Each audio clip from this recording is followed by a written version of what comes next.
मंच पर उपस्थित हमारे आपके और देश के बड़े नेता आदरणीय लालू प्रसाद यादव जी, जिन पर हमें और आपको विश्वास है, वो लगातार जन विश्वास यात्रा के माध्यम से आज ऐतिहासिक गांधी मैदान में ऐतिहासिक जन विश्वास महारैली के नायक नेता प्रतिपक्ष बिहार तेजस्वी प्रसाद यादव जी, कांग्रेस पार्टी के राष्ट्रीय अध्यक्ष आदरणीय मल्लिकार्जुन खड़गे जी,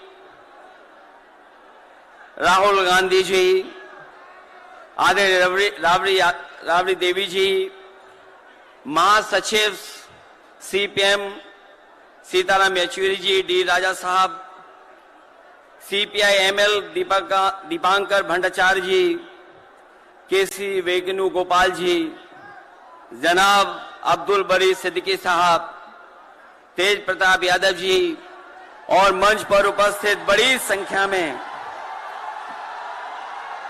इंडिया गठबंधन के सभी हमारे नेता और इस ऐतिहासिक मैदान में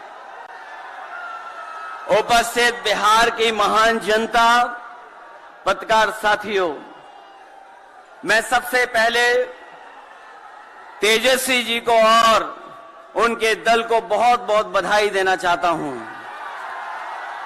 साथ ही साथ इस इंडिया गठबंधन और महागठबंधन के जितने भी दल हैं, जिनके कार्यकर्ता मैं देख रहा हूं मैदान में तो है ही, पटना के चारों तरफ और पटना की सड़कों पर मुझे दिखाई दिए हैं, जिन्होंने चुनाव शुरू होते ही ऐलान कर दिया है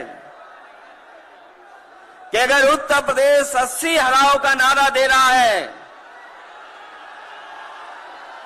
अगर उत्तर प्रदेश 80 हराओ का नारा दे रहा है, तो बिहार भी पीछे नहीं है। 40 हराओ का नारा यहां से भी निकल करके जा रहा है। और अगर यूपी और बिहार मिलकर के 120 सीट हरा देंगे तो भारतीय जनता पार्टी का क्या होगा। मैं अभी सुन रहा था, हमारे कम्युनिस्ट पार्टी के नेता ये कह रहे थे कि समुद्र मंथन हुआ था कभी। समुद्र मंथन हमारे सभी लोगों को पता है, समुद्र मंथन के दौरान क्या हुआ है। लेकिन इस ऐतिहासिक मैदान में मैं कहना चाहता हूं कि 2024 में संविधान मंथन होने जा रहा है। एक तरफ वो लोग हैं जो संविधान बचाना चाहते हैं, संविधान के रक्षक हैं, और दूसरी तरफ वो लोग हैं जो संविधान के भक्षक हैं, संविधान को खत्म करना चाहते हैं। मैं जब बिहार आया हूं आपके बीच में,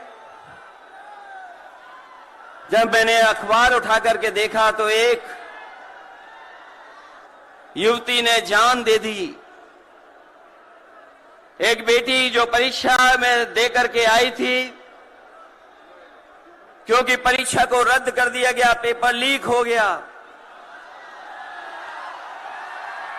जिसके कारण उसने आत्महत्या कर ली और कहा कि मां बाप से मैं माफी मांगती हूं। यह उत्तर प्रदेश में एक घटना नहीं हुई है, उससे पहले भी कई नौजवानों ने, जिनको नौकरी नहीं मिली, उन्होंने अपनी जान दे दी। जिस शेर से मैं चुन करके आता था, वहां भी एक ब्रजेश पाल बेटे ने, हमारी आपकी उम्र से कम उम्र, उस नौजवान ने पढ़ी लिखी डिग्री जो थी, उन डिग्रियों को जला करके और आत्महत्या कर ली। ये हालत है देश की। और वहां पर उत्तर प्रदेश में जहां पर से प्रधानमंत्री चुन करके जाते हैं, जनता ने भरोसा किया उन पर, उनको बहुमत दे दिया, लेकिन डबल इंजन की सरकार ने बेरोजगारी दी है। मुझे खुशी है कि तेजस्वी ने यहां पर नौकरियां दे दी, रोजगार दे दिए, और हम तो वहां 60 लाख बच्चे जिनको पेपर नहीं लिख पाए उनका हिसाब किताब लगाते हैं। उनका अगर हम बड़ा परिवार न माने, केवल 3 सदस्य परिवार के माने, बेटा और मां बाप, तो 60 का गुणा 3, 1 करोड़ 80 लाख वोट, और 1 करोड़ 80 लाख लोगों को अगर हमने भाग दे दिया 80 लोकसभा से, तो केवल उत्तर प्रदेश में 2,25,000 हर लोकसभा में वोट कम हो गया है। लेकिन तेजस्वी ने बिहार में पलट करके दूसरा काम किया। अभी 3 लाख नौकरी दी, हिसाब लगा लो कितने परिवारों का जीवन बदला। और सोचो 10 लाख नौकरी मिल जाती तो कितना परिवारों का भविष्य बदल जाता। इसलिए जो लोग कहते हैं कि परिवार वाले हम लोग हैं, ये जो आरोप लगाते हैं परिवार वाला आरोप हम लोगों पर, मैं उन भारतीय जनता पार्टी के लोगों से कहना चाहता हूं कि भारतीय जनता पार्टी इस बात संकल्प ले कि किसी परिवार वाले को टिकट नहीं देंगे, और संकल्प ये भी ले कि किसी परिवार वाले से वोट मांगने भारतीय जनता पार्टी के लोग नहीं जाएंगे। मैं तो ये जोश देख रहा हूं यहां मैदान में, ये जो जोश दिखाई दे रहा है यही बदलाव लाएगा, यही भाजपा को हटाएगा। जब जोशीले नौजवान मिल जाते हैं तो बड़े बड़े लोगों का तख्त हिल जाता है।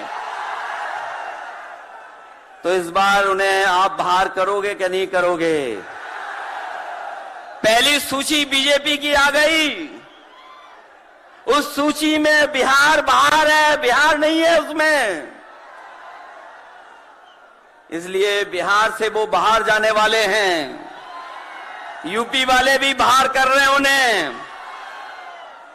इसलिए मैं आप सबका धन्यवाद देता हुआ, और आदरणीय लालू प्रसाद यादव जी का मैं विशेष धन्यवाद दूंगा कि जो इस रैली में पधार करके न जाने कितने लोगों का मनोबल बढ़ाने का काम कर रहे हैं। न केवल यूपी के लोगों का, बिहार और देश के लोगों का मनोबल बढ़ा रहे हैं। और जो तकलीफ और परेशानी उन्होंने जीवन में देखी है वो राजनीतिक देखी है। ये राजनीति की वजह से तकलीफ और परेशानी है। मैं अभी तेजस्वी जी को सुन रहा था, उन्होंने कहा कि एक एजेंसी आ गई। ये एजेंसी इसलिए आई है कि राजनीति में हम लोग हैं, और हम लोग अगर इनका मुकाबला न कर रहे होते तो कोई एजेंसी नहीं आती। उन्हें डर है कि ये ताकत मिलकर के, ये गठबंधन बन करके उनको हटाने का काम करेगा। इसलिए मैं आपसे कहना चाहता हूं, 120 हटाओ, देश बचाओ। भाजपा हटाओ, संविधान बचाओ।